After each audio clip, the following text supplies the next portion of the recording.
আন্তর্জাতিক অপরাধ ট্রাইব্যুনালে একটি মামলায় চার্জ গঠনের উপরে প্রসিকিউশনের পক্ষ থেকে শুনানি সম্পন্ন হয়েছে। এই মামলায় দুজন আসামি, একজন হলেন সজীব আহমেদ ওয়াজেদ জয় এবং আরেকজন হলেন জুনায়েদ আহমেদ পলক। সজীব আহমেদ ওয়াজেদ জয় জুলাই গণঅভ্যুত্থান চলাকালে তৎকালীন প্রধানমন্ত্রীর আইসিটি উপদেষ্টা ছিলেন এবং জুনায়েদ আহমেদ পলক আইসিটি প্রতিমন্ত্রী হিসাবে তৎকালীন সরকারের দায়িত্ব পালন করেছেন।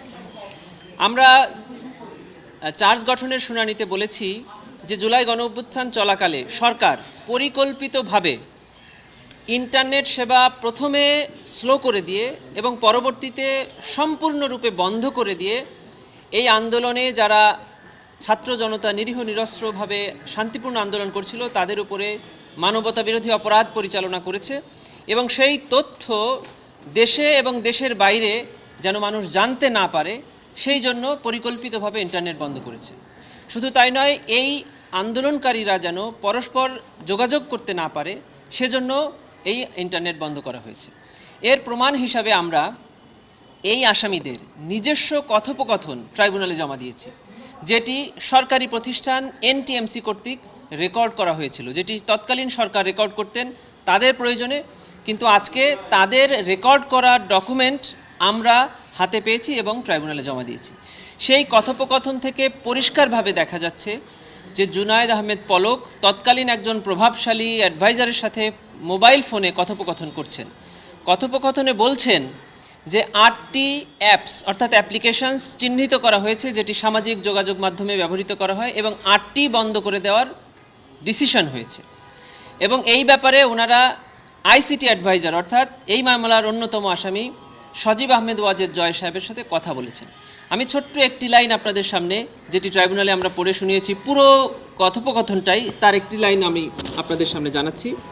এখানে অ্যাডভাইজারের উল্লেখ করে অর্থাৎ জনাব সজীব আহমেদ ওয়াজেদ জয়ের উল্লেখ করে উনি বলছেন, জয় সাহেব বলেছেন, এখন উনি বলেছেন তুমি রেডি থাকো তোমার পসিবল সব কিছু সক্ষমতা নিয়ে, যখন মা বলেন সিগন্যাল ইয়েস তখন ওপেন, যখন বলবে নো তখন ব্লক, এই বন্ধ।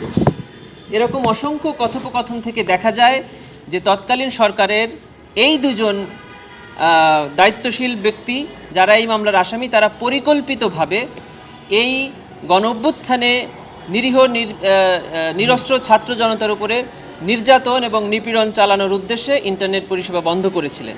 শুধু তাই নয়, তারা তৎকালীন সরকারকে ক্ষমতায় টিকিয়ে রাখার জন্য শেষ পর্যন্ত 5ই আগস্ট পর্যন্ত এই ইন্টারনেট বন্ধ রেখেছিলেন।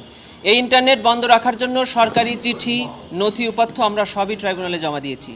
আজকে প্রসিকিউশনের পক্ষ থেকে চার্জ হিয়ারিং সমাপ্ত হয়েছে। আগামী 15ই জানুয়ারি অর্থাৎ বৃহস্পতিবার আসামি পক্ষের ডিসচার্জ হিয়ারিং হবে, তারপরে অভিযোগ গঠন হবে কিনা সেই সিদ্ধান্ত ট্রাইব্যুনাল নেবে। বিজলি কেবলসের স্কিন কোটেড ইনসুলেশন আগুন প্রতিরোধী। বিজলি কেবলস, নিরাপদ আজীবন। প্রথম দিকে ইন্টারনেট স্লো করে দেওয়া হয়, তারপরে সম্পূর্ণ বন্ধ করা হয়।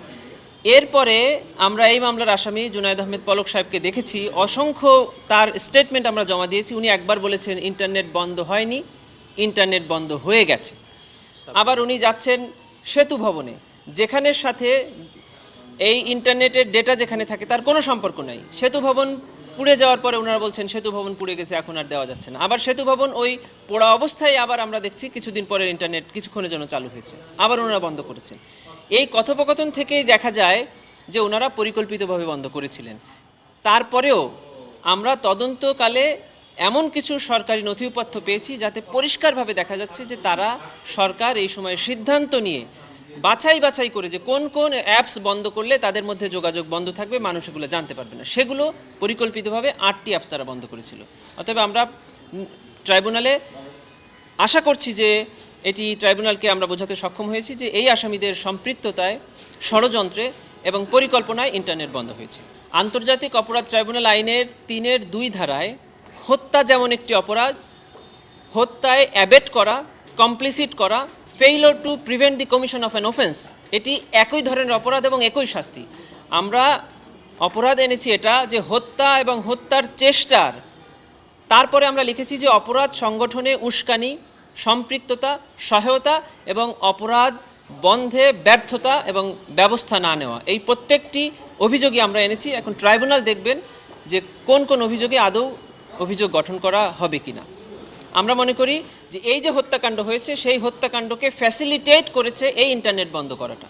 এজন্যই আমরা এই হত্যাকাণ্ডের সহায়তা সম্পৃক্ততাকেও অপরাধ হিসাবে ট্রাইব্যুনালে অভিযোগ এনেছি। এটা তো সাবেক প্রধানমন্ত্রী শেখ হাসিনার সাথে তৎকালীন মেয়র তাপসের কথোপকথন থেকে পরিষ্কার হচ্ছে, শেখ হাসিনা বলছেন যে আমি পোড়াতে বলেছি কি, ওরা পুড়িয়ে দিয়েছে সেতু ভবন। তার মানে পুড়িয়ে দেওয়াটা তাদের ইন্টেনশন ছিল, কিন্তু পোড়ানোটা হয়তো বা একটা না হয়ে অন্যটা পুড়িয়েছে, কিন্তু পোড়ানোটা তাদের উদ্দেশ্য ছিল। আর এই ভবনগুলো পোড়ানো অবস্থায় কিন্তু ইন্টারনেট আবার সচল হয়েছে। তার মানে এই ভবনগুলো ক্ষতিগ্রস্ত থাকার সাথে ইন্টারনেট বন্ধের কোনো সম্পর্ক ছিল না। আমরা মনে করি যে এই ভবনগুলো পরিকল্পিতভাবে পোড়ানো হয়েছে তৎকালীন সরকারের দ্বারা এবং এই ছাত্র আন্দোলনকারীদের উপর দায় চাপানোর জন্য।